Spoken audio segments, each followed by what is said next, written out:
cá estou eu mais uma vez para vos falar sobre a vida e a obra de um grande autor da literatura mundial. O meu nome é Sebastião Barata e hoje vou falar-vos de Federico García Lorca, um poeta e dramaturgo espanhol, conhecido também como músico e artista, nascido em Fuente Vaqueros, na província de Granada, em 1898 e falecido em Granada em 1936. Pertencente à geração de 27, foi o poeta de maior influência e popularidade da literatura espanhola do século XX e, como dramaturgo, é considerado uma sumidade do teatro espanhol do século XX. A sua peça mais conhecida é A Casa de Bernarda Alba. Federico García Lorca nasceu em Fuente Vaqueros, na província de Granada, na atual comunidade autonómica da Andaluzia, no dia 5 de junho de 1898. Filho de Federico García Rodrigues, um fazendeiro e um próspero negociante de açúcar, e de Vicenta Lorca Romero, que era a segunda esposa do seu pai, uma professora que fomentou o gosto literário no seu filho. Lorca mudou-se com a família para Asquerosa, o município que hoje se chama Valderrúbio, onde frequentou a escola primária. Em 1909, o García Lorca mudou-se para Granada, onde frequentou a escola secundária no Colégio do Sagrado Coração de Jesus. Em 1914, ingressou no curso de Direito da Universidade de Granada, mais por imposição da família, pois a sua vocação era a poesia, pelo que frequentou também o curso de Filosofia e Letras. Na sua adolescência, o García Lorca interessou-se mais pela música do que pela literatura. Estudou piano com António Segura Mesa e, entre os seus amigos da universidade, conheciam-no mais como músico do que como escritor. Em 1918, escreveu um livro sobre uma viagem que fez a Castelo, Impressões e Paisagens, portanto seria em português Impressões e Paisagens, uma pequena antologia das suas melhores páginas em prosa, onde aborda questões políticas e os seus interesses estéticos, obra que foi bem recebida pela crítica. Durante a época da universidade, o jovem Lorca reunia-se com outros jovens intelectuais no Café Alameda, lá em Granada. Muitos desses colegas mudaram-se para Madrid, onde García Lorca chegou depois também em 1919 para continuar os seus estudos no Centro Cultural La Residencia de Estudiantes. Nessa época, relacionou-se com grandes nomes da vanguarda artística espanhola, fazendo amizade com artistas como o Luís Buñuel e o Salvador Dalí, e os poetas Rafael Alberti e Juan Ramón Jiménez. Ali publicou os seus primeiros poemas. Durante os 2 primeiros anos em que Lorca permaneceu na residência universitária, no tal La Residência, a sua poesia tornou-se conhecida no meio literário espanhol. Dizia ele que os poemas são feitos para serem recitados, porque num livro estão mortos. Por isso, ele dedicou-se a tocar piano enquanto recitava poesia, portanto em simultâneo. Convidado pelo diretor do Teatro Eslava, que tinha sido fundado em 1871, o famoso Teatro de Madrid, o famoso dramaturgo Gregório Martínez Sierra, portanto lá o diretor, o García Lorca escreveu a peça El Maleficio de la Mariposa, que em português seria A Maldição da Borboleta, que estreou no dia 22 de março de 1920. Porém, não foi bem recebida por parte do público e da crítica e só teve uma representação. Escrita em prosa e verso, e com os personagens representados por meio de insetos, eram baratas, escorpiões, vermes e a borboleta, A Maldição da Borboleta aborda conflitos existenciais entre ser e estar no mundo e o confronto com o próprio ser. Apesar do fracasso, a peça foi um marco decisivo de uma mudança nos conceitos teatrais da época. Assim, o grande sucesso inicial do Garcia Lorca foi com a poesia, tendo o lançamento do Libro de Poemas, que em português seria o Livro de Poemas, de 1921, despertado uma grande atenção da crítica. Em maio de 1921, o Lorca voltou para Granada, onde teve a oportunidade de tanto conhecer o maestro Manuel de Falla, que se instalara lá na cidade em setembro do ano anterior. A amizade levou-os a realizar vários projetos no campo da música, do cante rondo, marionetas e outras atividades artísticas paralelas. Nesse mesmo ano, Lorca escreveu o Poema del Cante Rondo, obra que viria a ser publicada só em 1931, ou seja, 10 anos depois. Portanto, eu falei do Cante Rondo. O Cante Rondo era a versão primitiva do flamengo, que o Lorca procurou preservar. Portanto, vejamos, Cante Rondo corresponderia ao cante alentejano, né, do lado de lá da fronteira, na Andaluzia. Em 1925, o Lorca viajou para Cadaqués, que ficava em Gerona, na Catalunha, para passar a Semana Santa na casa do seu amigo Salvador Dalí. Esta visita, e outra mais longa no ano de 1927, marcaram profundamente a vida e a obra de ambos. O resultado dessa intensa amizade foi a Oda a Salvador Dalí, publicada na revista De Occidente em 1926. Foi também o Dalí que incentivou o escritor a começar a pintar. Pode-se dizer que o período de 1924 a 1927 foi o momento em que o escritor atingiu a sua maturidade como poeta. O Garcia Lorca foi definitivamente consagrado pela crítica com as obras Canciones, de 1927, e Primer Romancero Gitano, de 1929, que desfrutaram de grande sucesso da crítica e do público. Com o Romancero Gitano, para muitos a maior das suas obras poéticas, o Garcia Lorca ingressou na galeria dos grandes nomes da poesia espanhola. No entanto, foi também nessa altura que o Federico Garcia Lorca viveu, segundo as suas próprias palavras, uma das crises mais profundas da minha vida. Por um lado, com o sucesso do Romancero Gitano, o Lorca passou a ser visto como um costumbrista, defensor dos ciganos e ligado ao folclore espanhol. Ora, o costumbrismo foi um movimento surgido no século XIX, em Espanha, e difundido sobretudo nos países de língua espanhola, lá da América do Sul, que procurou retratar de forma realista os costumes típicos de um determinado país, religião ou etnia. Neste caso, portanto, do romance gitano, era sobre os ciganos. Ele reclamou numa carta a Jorge Guillén, dizendo: "O meu mito do cigano está a incomodar-me um pouco. Os ciganos são um tema e mais nada. Não quero ser rotulado. Sinto que me está a acorrentar." E por outro lado, em 1927, o Lorca separou-se do Emílio Aldrán, que era um escultor com quem ele mantinha uma intensa relação afetiva desde 1925, que o trocou por uma mulher com quem depois se casou-se com ela mais tarde. Portanto, além destes problemas, não é? Esta crise ainda deve ter piorado mais quando o Lorca recebeu duras críticas dos seus amigos Salvador Dalí e Luís Buñuel sobre o Romancero Gitano.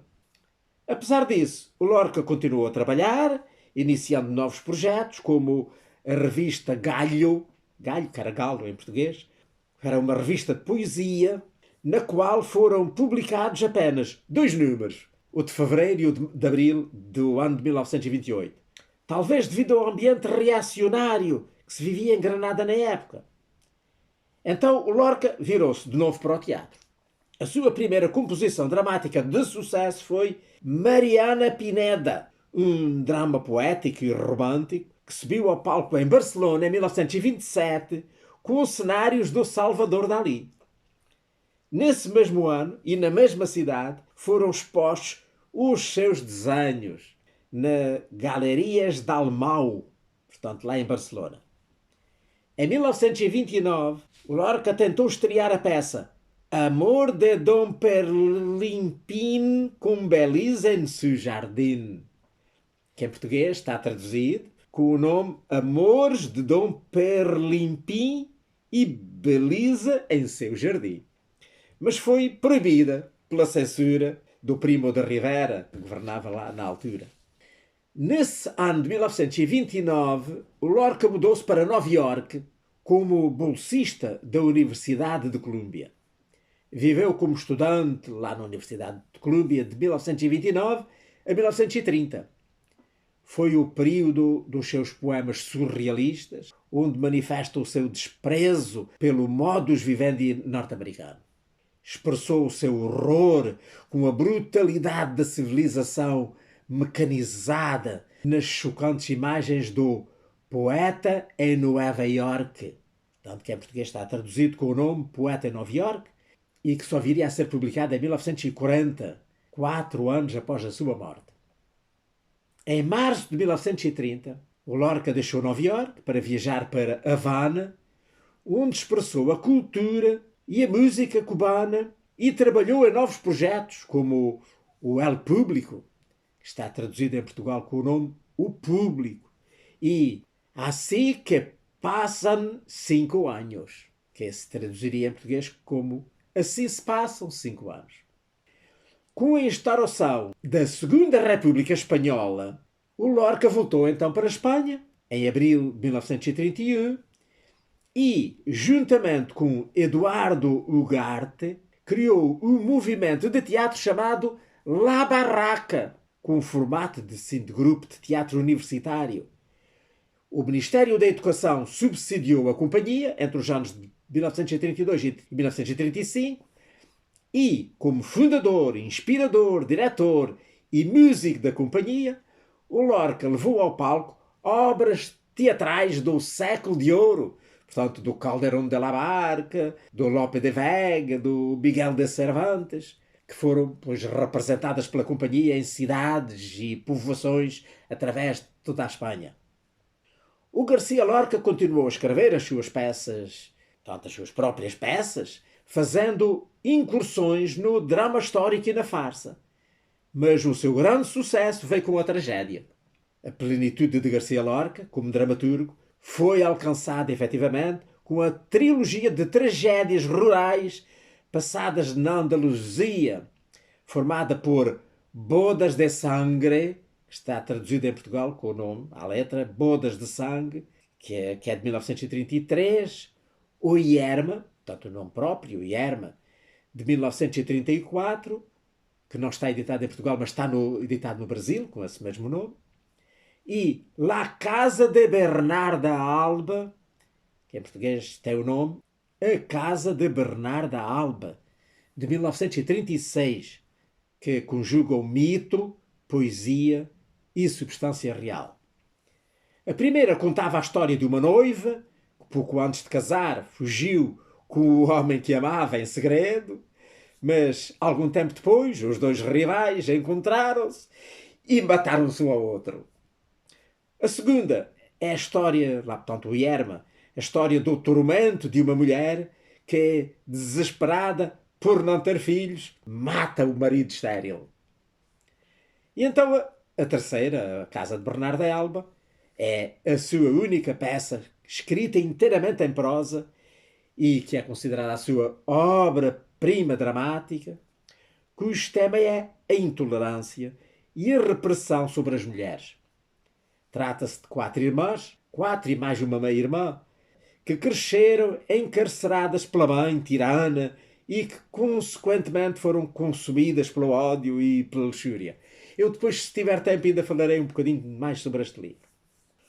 Outro tema tratado por Lorca foi o das solteironas, numa peça Dona Rosita la Solteira, que está traduzida em Portugal também com o nome Dona Rosinha a Solteira, de 1935. Rosinha é uma jovem que está apaixonada pelo primo, com quem, portanto, vai casar. No entanto, este parte para ajudar os pais na reabilitação de uma fazenda da família, e então ela espera durante décadas pelo seu noivo e acaba solteirona, enquanto ele se casa, portanto, lá longe, lá onde estava, com outra mulher. E nem sequer a avisa, nem sequer lhe diz nada. As últimas poesias do Garcia Lorca revelam o seu verdadeiro amor à terra e à gente andaluza. El Divan del Tamarit, que está traduzido também em Portugal, com o nome O Divan de Tamarit, que é de 1940. É um livro de poemas de atmosfera, o sabor oriental, inspirado nas coleções de antiga poesia Arábigo-Andaluzi, publicadas póstumamente. O tema central é o do amor, sujeito a experiências frustrantes e amargas. Tem influência, não é, da música arábica, como eu disse. Portanto, lembram-se que os muçulmanos estiveram cá na península uma quantidade de séculos, não é? E tiveram um reino cuja capital foi lá em Granada. Llanto por la muerte de Ignacio Sánchez Mejías, poderíamos traduzir por Choro pela morte de Ignacio Sánchez Mejías, que saiu em 1935, é uma elegia de incontrolável dor e emoção que atua como homenagem ao toureiro sevilhano que tanto apoiou os poetas da geração de 27. A obra poética do Garcia Lorca encerrou depois com 6 poemas galegos, que em português seria 6 poemas galegos, que saiu em 1935, e com uma série de 11 poemas de amor intitulada Sonetos del Amor Oscuro, seria em português Sonetos do Amor Sombrio, que saiu em 1936. O Lorca sempre teve o respeito incondicional e a admiração dos poetas das gerações posteriores à Guerra Civil. Considerado como um poeta maldito, a sua influência tem sido sentida entre os poetas espanhóis de maldição. Muitos dos seus livros foram ilustrados com desenhos e vinhetas dele próprio e também por partituras da sua autoria, como músico também que ele era. Através da sua poesia, o Garcia Lorca identificou-se com os mouros, com os judeus, com os negros e com os ciganos. Portanto, todos eles alvos de perseguições ao longo da história, portanto, da sua religião. Ele próprio sentiu na pele a discriminação com que os espanhóis da época trataram a sua condição de homossexual. O início da Guerra Civil Espanhola frustraria os planos para o tal grupo de teatro La Barraca. Na primavera de 1936, realizou-se então a sua última função, lá no Ateneu de Madrid, com a representação de O Caballero de Olmedo, do Lope de Vega. E, em julho desse ano, poucos meses depois, estalou a Guerra Civil Espanhola. A Colômbia e o México, cujos embaixadores previram que o poeta poderia vir a ser vítima de um atentado, devido, portanto, à sua posição lá no governo da República, ofereceram um exílio a Lorca, mas ele recusou as ofertas e preferiu dirigir-se lá para a Huerta de São Vicente, que era a propriedade da sua família em Granada, para então se reunir aos seus familiares. O Lorca deixou Madrid com a premonição de uma morte fatal, tema que atravessa toda a sua obra e que viria, de facto, a concretizar-se quando, daí a poucos dias, ele foi assassinado pelos nacionalistas do Franco. Chegou, portanto, lá à sua propriedade lá de Granada em 14 de julho de 1936, 3 dias antes do levantamento militar contra a República, que levou a Guerra Civil a estourar em Melilla. Inicialmente, a situação em Granada era calma. Enfim, não havia incidentes. No entanto, no dia 20, poucos dias depois, a guarnição militar da cidade passou-se para o lado dos franquistas e rapidamente o centro de Granada estava nas mãos das forças rebeldes. O cunhado do Federico Garcia Lorca, que era o prefeito lá da cidade, o Manuel Fernández Montesinos, foi preso no seu escritório lá da prefeitura e baleado um mês depois. No dia 16 de agosto de 1936, o Garcia Lorca foi retirado à força da casa do seu amigo e poeta, o Luís Rosales, lá em Granada, onde ele se tinha refugiado, numa grande operação da Guardia Civil, que cercou todo o quarteirão. Segundo o historiador Ian Gibson, o poeta era acusado de ser espião dos russos, estar em contacto com estes por rádio, ter sido secretário do Fernando de los Rios, portanto, um ministro lá do governo da República, e de ser homossexual. Também foi acusado disso. Então ele foi levado para o governo civil e daí para a povoação de Visnar, onde passou a última noite, num cárcere improvisado, juntamente com os outros detidos.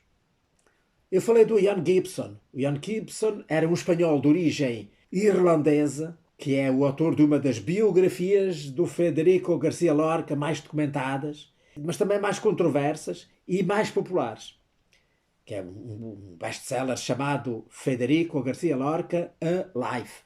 Foi publicado no ano de 1989 e depois traduzido para espanhol, também nesse mesmo ano, com o título Vida, Passione e Muerte de Federico Garcia Lorca. Portanto, podemos dizer em português Vida, Paixão e Morte de Federico Garcia Lorca. Ora, a data da morte do Lorca foi tem sido objeto de uma larga polémica, mas parece definitivamente assente que então o Federico Garcia Lorca foi fuzilado às 4h45 da madrugada do dia 18 de agosto de 1936, no caminho que vai de Visnar para Alfacar. Segundo algumas versões, o Lorca teria sido fuzilado de costas, em alusão à sua homossexualidade. O seu corpo jamais foi encontrado, mas acredita-se que esteja numa vala comum, juntamente com o cadáver de um maestro nacional, o Dioscoro Galindo, e dos dois anarquistas, Francisco Galadi e Joaquim Argolas, foram executados com ele. Em 2009, ao aplicar a lei para a recuperação da memória histórica aprovada pelo governo do José Luís Rodrigues Zapatero, abriu-se a vala onde supostamente descansavam os restos mortais do poeta, mas não se encontrou nada. Mais tarde, veio a pôr-se a hipótese do corpo ter sido trasladado para outro local, no mesmo caminho onde ele tinha sido enterrado, inclusivamente, talvez até mesmo para Madrid, para impedir que os seus amigos então lá fossem recuperar o cadáver. Ora bem, a obra do Federico Garcia Lorca é composta por prosa, poesia e teatro. O seu estilo está repleto de simbologia e de referências à cultura tradicional e popular. A poesia lorquiana é o reflexo de um sentimento trágico da vida. De acordo com o seu gosto pelos elementos tradicionais, os símbolos que Garcia Lorca utiliza na sua poesia referem-se muito frequentemente à morte, embora, dependendo do contexto, os matizes variam bastante. Os símbolos centrais de Lorca são a lua, é o símbolo mais frequente na poesia de Lorca, cujo significado mais habitual é o da morte, mas também pode simbolizar o erotismo, a fecundidade, ou a esterilidade, ou a beleza. Outro símbolo é a água. Quando corre, é o símbolo de vitalidade. Mas quando está estancada, estagnada, representa a morte. O símbolo do sangue, que representa a vida, mas quando derramado, representa a morte. Simboliza também algo de fecundo, de sexual. O cavalo, ou o ginete, é também um símbolo muito usado pelo Lorca. Está muito presente na sua obra, sempre com valores de morte, ainda que também possa representar a vida e o erotismo masculino. Outro é o touro. O Garcia Lorca era um aficionado pelos touros. Segundo as suas palavras, acho que a tourada é a festa mais culta que há no mundo. É o drama puro, no qual o espanhol derrama as suas melhores lágrimas e a sua bilis. É o único lugar onde se vai com a segurança de ver a morte rodeada da mais deslumbrante beleza. Portanto, isto dizia ele. Isto prova como ele gostava das touradas e dos touros. Outro símbolo muito usado por ele é as ervas. Quanto ao seu valor dominante, ainda que não o único, é o de ser o símbolo da morte. Também os metais sobretudo na forma de armas brancas, implicam, portanto, sempre tragédia e que aparecem várias vezes na sua obra. Um outro tema é o popularismo, não confundir com populismo. O popularismo, ou seja, portanto, o que é do povo. Apesar de Lorca assimilar bem as novidades literárias, a sua obra está repleta de elementos tradicionais que demonstram a sua imensa cultura literária. A música e os cantos tradicionais são presentes, constantes na sua poesia. Lembram-se que eu falei no tal Cante Redondo, aprofundando o espírito tradicional da sua terra e da sua gente. O rasgo amoroso, a valentia, a melancolia e a paixão, que são características do povo andaluz. A obra poética de Lorca constitui um dos cumes da poesia da geração de 27 e mesmo de toda a literatura espanhola. A geração 27, para quem não sabe, foi um grupo de espanhóis do ciclo de literatura entre 1923 e 1927 que desejavam trabalhar com formas vanguardistas tanto na arte como na poesia. E a sua primeira reunião formal aconteceu em Sevilha, no ano de 1927, marcando o aniversário dos 300 anos da morte do Luís de Góngora. O gongorismo vem do Góngora. O gongorismo, que era um estilo literário predominante nos séculos XVII e XVIII, em países como Portugal, também, e a Espanha, e o Brasil, também.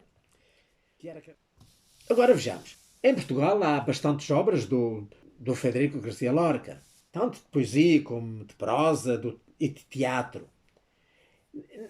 Ora, para terminar, eu desejava então ainda, se possível, falar um bocadinho da Casa de Bernarda Alba, que eu andei a ler esta semana e que, portanto, tenho aqui. É uma peça de teatro em 3 atos e, de facto, é muito característica desta obra do Lorca, onde ele fala das mulheres, fala daquela repressão sobre as mulheres na época.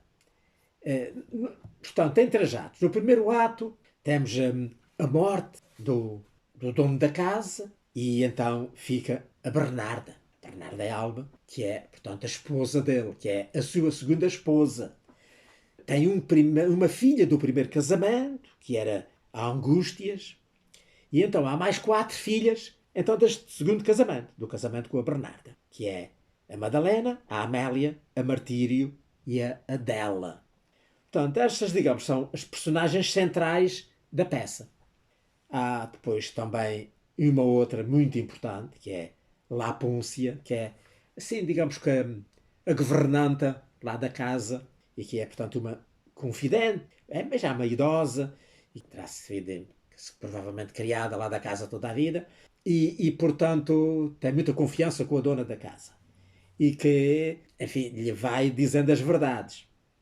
Outra toda presumida, e traz ali as filhas acorrentadas. Uma delas ainda se quis casar com parecia um noivo, mas era filho lá de um ganhão, e era gente importante, cara. Casar com o filho de um ganhão, isso é que era bom. E não a deixou casar. As outras, coitadas, nunca tiveram noivos. Então, como já disse, no primeiro ato morre o senhor, o dono da casa, e então a Bernarda toma conta da casa. E ela aqui revela aqui a sua rigidez contra as filhas, que ai delas se atreverem a olhar para algum homem, não sei o que, essa é a ordem dela. Depois, no segundo ato, aparece a mais velha, aquela que era filha do primeiro casamento do marido, portanto, que não era filha da Bernarda, e que está noiva, porque ela aceitou o noivado do primeiro que lhe apareceu na frente. O que ela queria era safar-se daquela casa que já não aguentava lá nem mais um minuto. Então começou-se a encontrar com ele à janela, como era uso naquela altura. Não é? As mulheres tinham que ir virgens para o casamento e tinham que estar ali muito bem presas e resguardadas. Mas havia duas irmãs que estavam altamente apaixonadas por ele, que eram o Pepe. E uma delas, a mais nova de todas, que era a Adela, que tinha ainda só à volta de 20 anos, e as outras todas eram todas mais velhas. Nomeadamente a Angústias, aquela cara do primeiro casamento, já tinha alguns 40 anos, a tal que estava noiva. E então a Adela começou a encontrar-se com o noivo da irmã às escondidas. E terão chegado a vias de facto. A outra irmã, que também estava apaixonada por ele, que era a Martírio, vigiava a Adela. Mas não tinha coragem também de ir a encontrar-se com ele. Estava apaixonada, mas não tinha coragem. E então isto passa-se assim o segundo ato nesta história. E depois chegamos ao terceiro ato, onde se dá a tragédia. Uma grande tragédia. A Adela é apanhada lá no barraco do palheiro com o Pepe e, enfim, dá-se uma grande desgraça que é o final e que eu não vos vou contar, não é? Logicamente. Leiam o livro, se o encontrarem. Eu penso que há uma edição recente, porque é muito interessante. É uma peça de teatro, embora termine em drama, é muito, muito interessante porque é aquelas piadas àquela sociedade repressora sobre as mulheres. E pronto, olho, por aqui me fico. É o que eu hoje tinha preparado para vos falar sobre este grande escritor, o Federico Garcia Lorca, um grande dramaturgo e também, talvez ainda mais, um grande poeta espanhol e mesmo de toda a literatura mundial. Espero que tenham gostado e, se Deus quiser, cá estarei para a semana para vos falar sobre a vida e a obra de outro grande autor da literatura mundial. Ora, passem muito bem!